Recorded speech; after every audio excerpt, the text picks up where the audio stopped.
On this day in history, we remember the remarkable individuals who shaped our world. Welcome to Who Died Today in History, where we honor their legacies. From artists to leaders, their impact lives on. If you find their stories meaningful, like, subscribe, and hit the bell to stay connected.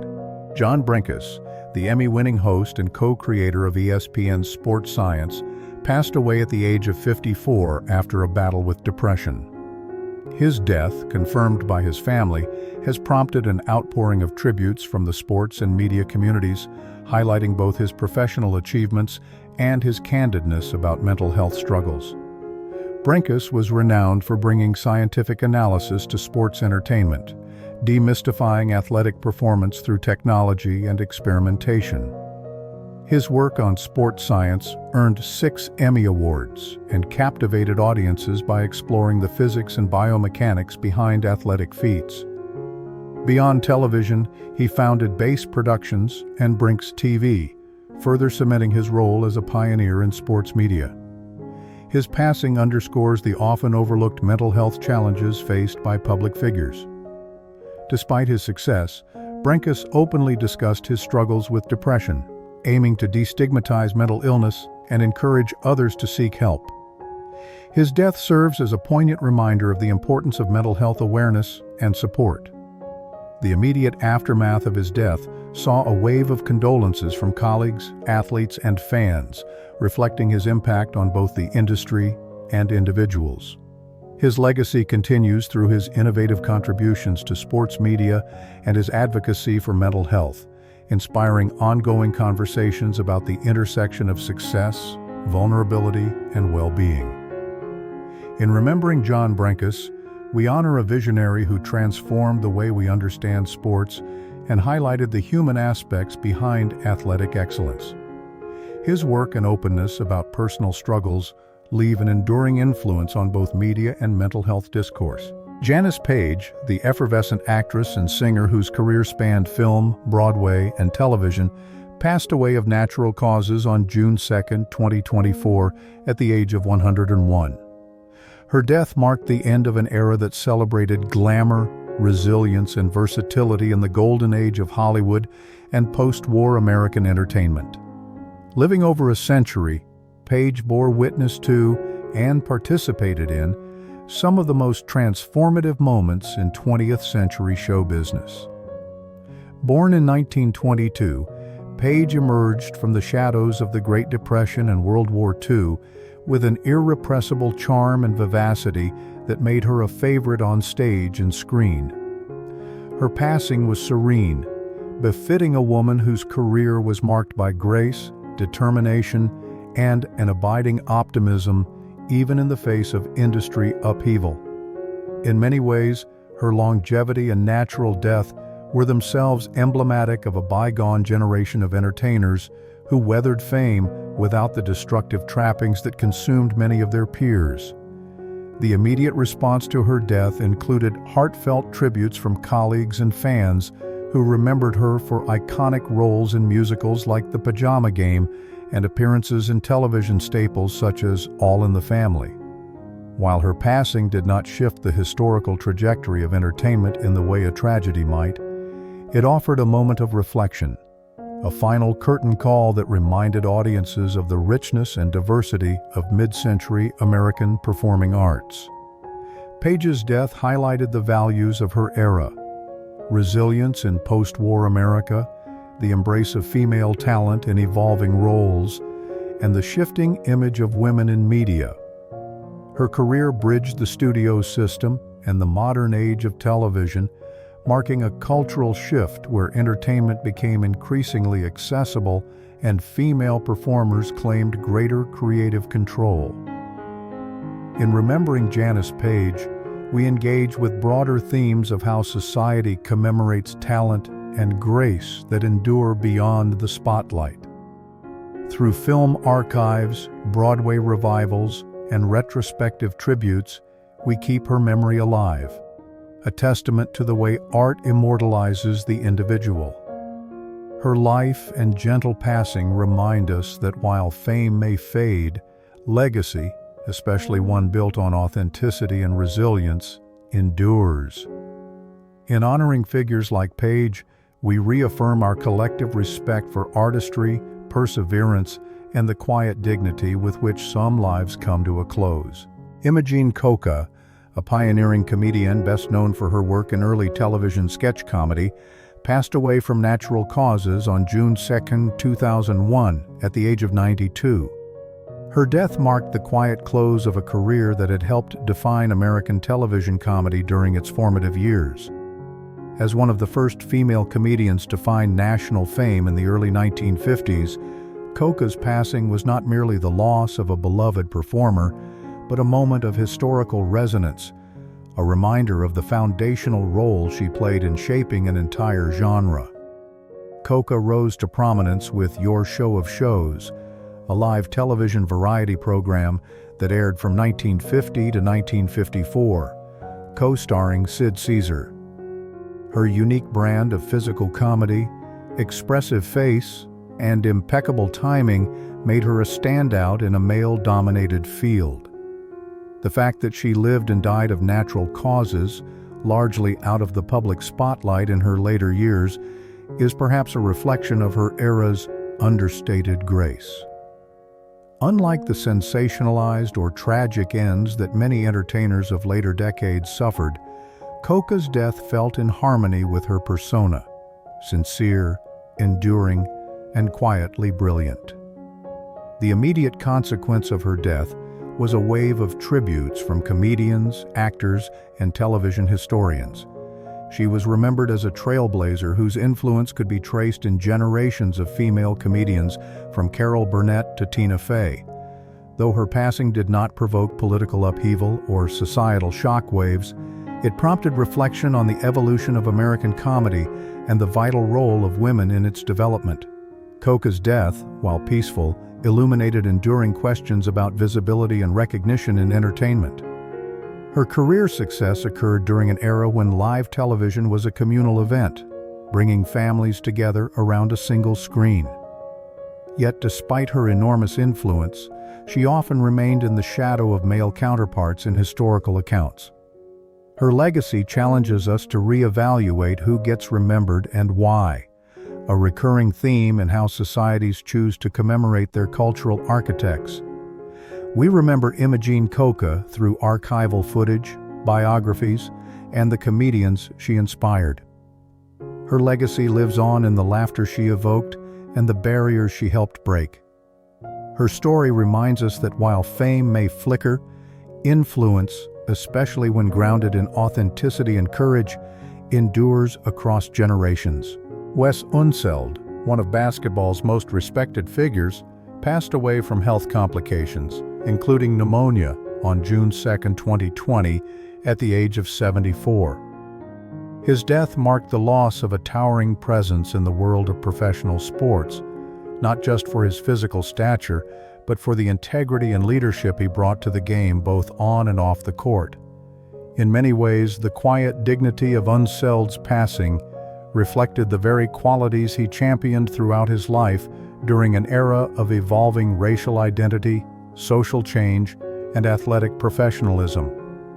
Unseld's career began at a time when the NBA was emerging from the shadows of social upheaval in the United States. As an African-American athlete coming into prominence during the Civil Rights era, Unseld's calm strength and unflinching work ethic made him a model of professionalism. He was only the second player in NBA history to win Rookie of the Year and Most Valuable Player in the same season, and later led the Washington Bullets to their only championship in 1978. His retirement from playing did not end his influence. He became a coach and then executive, helping shape the team for decades. His death came in a moment of national reflection on racial justice in 2020, and while not violent or unexpected, it added to the collective mourning for Black icons whose legacies shaped American culture and identity. The immediate response to Unseld's passing was one of reverence. Fellow athletes, coaches, and fans remembered him not only for his powerful rebounding and outlet passes, but for his humility, mentorship, and leadership. While Unseld's death did not shift global political tides, it deepened appreciation for those who lead with quiet strength rather than flamboyance. His story became part of a larger narrative about the overlooked heroes, individuals whose impact is profound, but whose style defies the sensational. In memorials and tributes, Wes Unseld's legacy is immortalized through halls of fame, the continued respect of the basketball community, and the values he upheld.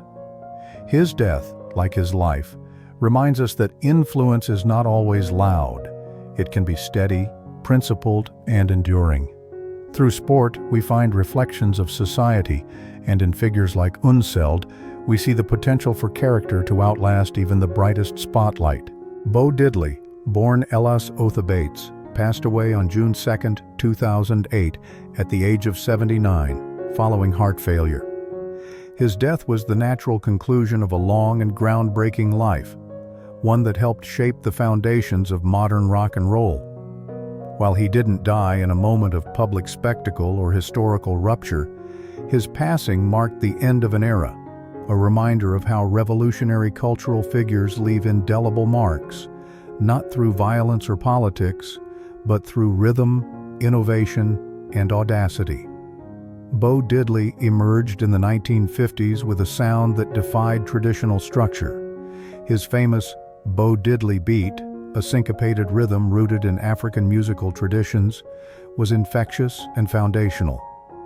It would go on to influence generations of artists, from Elvis Presley and Buddy Holly to the Rolling Stones and Jimi Hendrix.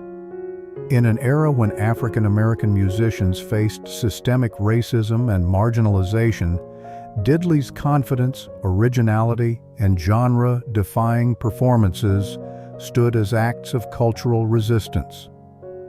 His rectangular guitar, swaggering style, and lyrical bravado reflected the growing assertion of Black identity and creativity in mid-20th century America. The immediate consequence of his passing was a surge of recognition and tributes. Musicians and fans alike celebrated his legacy with renewed interest in his discography and life story. Though he had long been inducted into the Rock and Roll Hall of Fame and honored with various Lifetime Achievement Awards, his death prompted a collective reflection on just how deeply his fingerprints were embedded in the DNA of popular music. Bo Diddley's death didn't shift the course of history in the way a political assassination might, but it deepened the understanding of music as a transformative force in cultural and social identity. It reminded the world that legends are not only forged in battlefields or palaces, but in recording studios, garages, and smoky clubs. In the years since, Diddley has been immortalized through music documentaries, tributes at award shows, and scholarly works on rock history.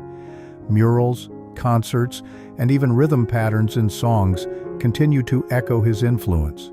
His passing teaches us that mortality cannot silence innovation, and that through rhythm, artists can inscribe themselves into the memory of the world. Bo Diddley didn't just make music, he changed its heartbeat. Richard Dawson, beloved game show host and actor, passed away on June 2, 2012, at the age of 79 from complications related to esophageal cancer. His death, though natural, symbolized the end of a distinct chapter in American television history. Dawson was not just a host, he was a personality who bridged generations, brought levity into American living rooms, and reflected both the charm and the social limitations of his time. Born in England, Dawson rose to prominence in the United States through his role on the popular sitcom Hogan's Heroes. But it was as the original host of Family Feud that he became a household name. Known for his wit, flirtatious demeanor, and the signature kisses he gave female contestants, an act viewed as affectionate in his time but now often reassessed through modern lenses, Dawson embodied a cultural moment when television was rapidly becoming a dominant force in shaping societal norms and entertainment values. His passing in 2012 did not trigger national upheaval, but it did prompt widespread nostalgia and tributes from fans and media outlets who recognized his contributions to game show culture. it also sparked discussions about how entertainment evolves with society. Dawson's style, once iconic, is now viewed with both fondness and critical reflection. His death encouraged a re-evaluation of television's role in reinforcing or challenging cultural attitudes, especially regarding gender roles and public decorum. Dawson's legacy was further amplified by his role as the sinister host Damon Killian in the 1987 dystopian film The Running Man, a chilling parody of media sensationalism. This performance, in hindsight, provided a satirical counterpoint to his real-life persona, underlining the dual power of television as both a tool of unity and a potential vehicle for manipulation. In death, Dawson joined the pantheon of entertainers whose work is immortalized through reruns, digital archives, and pop culture references. His career serves as a reminder of the ephemeral nature of fame and the enduring impact of personality. Like many media figures, he is remembered not just for what he did, but how he made people feel, comforted, amused, and, above all, connected. Ultimately, Dawson's passing highlights our enduring need to memorialize figures who shape our shared cultural experiences. Through laughter, charisma, and the glowing box in our living rooms, Richard Dawson left a mark that continues to resonate in the echoes of TV's golden age. Kathryn Joosten, the Emmy-winning actress best known for her roles in The West Wing and Desperate Housewives, passed away on June 2, 2012, at the age of 72 after a long battle with lung cancer. Her death was natural, but it mirrored both a personal and societal confrontation with mortality, perseverance, and the pursuit of purpose later in life. Joosten's passing resonated deeply with fans not only because of her talent, but also because her most iconic role, Karen McCluskey on Desperate Housewives, paralleled her real-life struggles with cancer. The timing was poignant. Her character also died of cancer in the series finale, which aired just weeks before her own death. This convergence of fiction and reality cast a reflective light on how television artfully mirrors life's inevitable end, and how it can be used to explore and soften the experience of loss. Her death did not cause a seismic shift in history, but it amplified her legend as an emblem of late-blooming success and resilience. Joosten didn't begin her acting career until her 40s, after working as a nurse and raising 2 children. Her success in Hollywood during a time when older women were, and often still are, marginalized in the industry, challenged ageist norms and inspired many to pursue their dreams regardless of timing.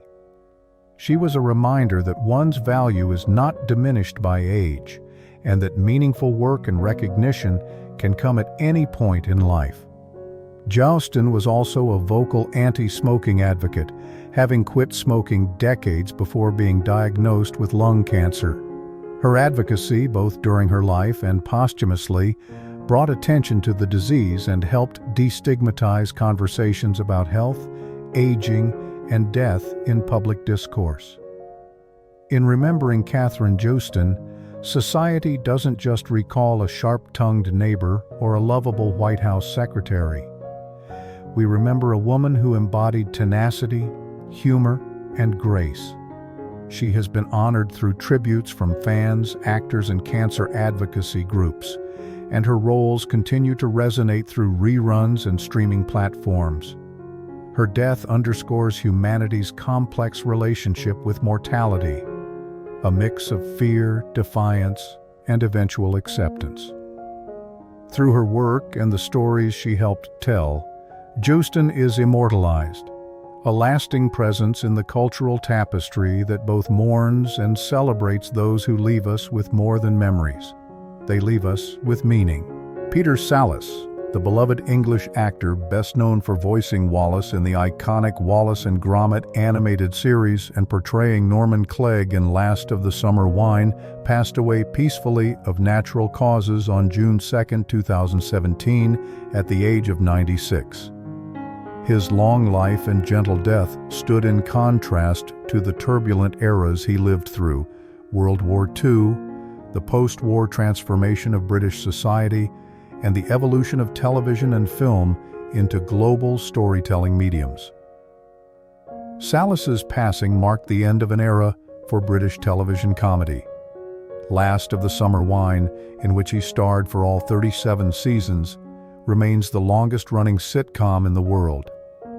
His quiet, understated performance as Norman Clegg embodied the charm and wit of a generation that found humor not in spectacle, but in the subtleties of everyday life.